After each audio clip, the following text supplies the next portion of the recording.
Hey everyone!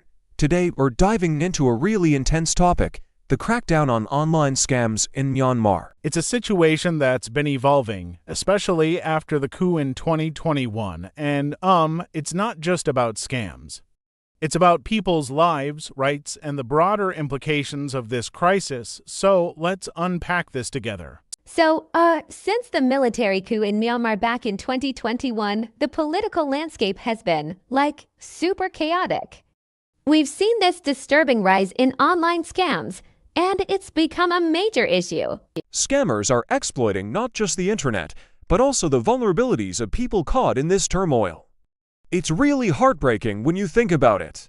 These scams are not just scams. They often involve human trafficking and forced labor, which, complicates everything even further.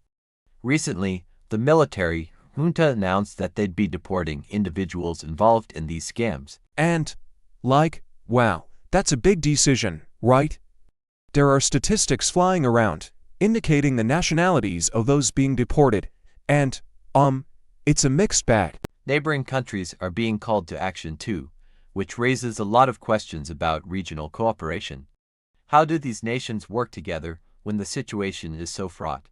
Now, let's talk about the human rights implications. This is where it gets really heavy. Many of the people caught up in these scams aren't just, perpetrators. They're also victims. It's a dual identity that makes this whole situation incredibly tragic. These individuals often find themselves in a cycle of exploitation, and, it's hard not to feel a sense of despair when you think about the humanitarian crisis unfolding. It's a reminder that behind every statistic is a real person with real dreams and fears. And then there's the junta's call for international collaboration. They're looking for support to tackle these scams, but, that's easier said than done. Neighboring countries have their own challenges, and the evolving nature of these operations means that, every time there's a crackdown, the scammers adapt. It's like a game of cat and mouse that just keeps going. And it's exhausting to think about. When we dig deeper, we see the root causes of these scams. It's not just the scams themselves. It's the underlying issues like corruption and weak governance that allow them to thrive. Ethnic conflicts in the region add another layer of complexity. It's all interconnected, and, that realization can feel overwhelming.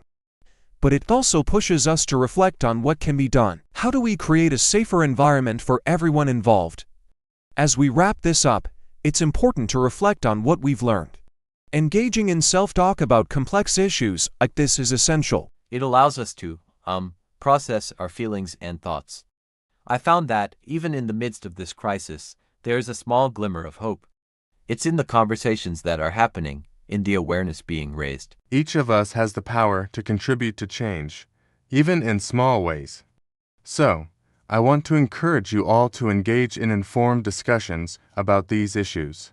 Empathy is key. Let's not forget the victims in this situation. They deserve our understanding and support. If you found this, valuable, please subscribe, and drop a comment below. Let's keep this conversation going.